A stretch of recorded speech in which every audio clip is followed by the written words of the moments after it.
It is 100% official, guys. We finally have our very first look at Toyotaro's brand new manga. After days of rumors swirling around the community, it's been confirmed. This is the special tie-in manga for the Dragon Ball S.H Figuarts line. Now, right off the bat, let's manage expectations. This isn't a traditional full-length serialization. It's a tight, fast-paced, 3-page promotional drop. But do not let the length fool you, because the quality here is off the charts. Toyotaro actually took to his official Twitter to confirm his direct involvement with the art, and man, it shows. Even with just a few pages, the visual impact is already breaking the internet. The first page alone has the fandom incredibly hyped. It's dynamic, it's punchy, and it perfectly captures that classic Dragon Ball spirit. We get to see Goku rocking a brand new outfit, and it immediately grabs your attention. It's a massive contrast to his usual gi, and naturally Vegeta has some thoughts. Vegeta doesn't hold back, immediately roasting the fit. He calls it ridiculous, totally impractical for actual combat, and questions how Goku can even move in. Goku's response? Classic carefree Goku. He just flashes that competitive smirk and throws out a direct challenge. Wanna try me? The full 3-page manga drops on October 23rd, and all signs point to a high-octane showdown between Goku and Vegeta. It's designed not just to entertain us, but to be the ultimate showcase for what the S.H Figuarts line can actually do. Because it's so short, we're likely looking at a pure, intense action sequence, insane poses, rapid-fire blows, and iconic moments meant to highlight the articulation of these figures. Every single panel is basically a carefully crafted display window for collectors. But because Toyotaro is holding the pen, it elevates this way beyond a basic promo. It's got that signature kinetic energy and a condensed, heavy-hitting narrative that perfectly captures their eternal rivalry. But that's not all we need to talk about today. Let's shift gears over to Anime Japan, one of the absolute biggest stages for the global anime industry. As we all expected, the Dragon Ball franchise is out in full force at the Toei Animation booth. Their main focus right now? Hyping up the highly anticipated remake of the Battle of Gods Beerus saga, a move that a lot of fans are viewing as a strategic, ground-up reboot for the brand.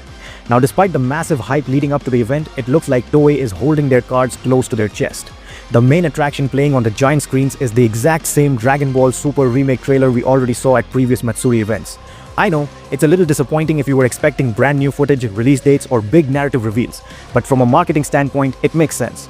Toei is trying to make sure this footage reaches the absolute widest audience possible at a mainstream event like Anime Japan before they drop the next big bombshell. However, eagle-eyed fans noticed something incredibly interesting. Hidden among the promo material at Anime Japan were two seemingly exclusive visual character sheets for Goku and Vegeta. And guys, these are not just generic poses. Goku's stance sparked a massive debate online almost instantly. Why? Because it's a one-to-one recreation of one of his most iconic combat poses from the Tournament of Power arc in the manga. This wasn't an accident. This detail has the community buzzing, with a ton of people theorizing that Toei Animation is dropping a massive deliberate hints. Are they telling us that this new anime remake is going to be far more visually faithful to Toyotaro's manga than the original anime was? It certainly looks that way. Finally, let's talk about what is easily the biggest news of March, and maybe the biggest news since the anime return was announced. Just a few hours ago, something completely colossal happened out of nowhere. Pay close attention because the implications here are massive. In a move literally nobody saw coming, Toyotaro updated the bio on his official Twitter account. He dropped a short, explosive message that instantly set the internet on fire. Everything is prepared for the return of the series. Let that sink in. Everything is prepared for the return of the series. While it's a bit vague, it was more than enough to trigger a massive wave of theories, especially since the Super manga has been on an indefinite hiatus. A lot of fans are taking this as absolute proof that the Dragon Ball Super manga is coming back way sooner than we thought, and an official announcement is imminent. Could he be talking about the anime? Probably not. The hype cycle for the Beerus saga remake announcement has already settled down, so it wouldn't make sense for him to tease something we already know about. When you look at his role as the lead artist and the torchbearer for Akira Toriyama's work, the most logical conclusion points straight to the manga. Since we haven't had any official V-Jump updates lately, Toyotaro's message holds incredible weight. It strongly implies that the production of the new chapters is either done or in the final stages. The hiatus is ending, guys. The groundwork is laid, and we are just waiting on the official green light.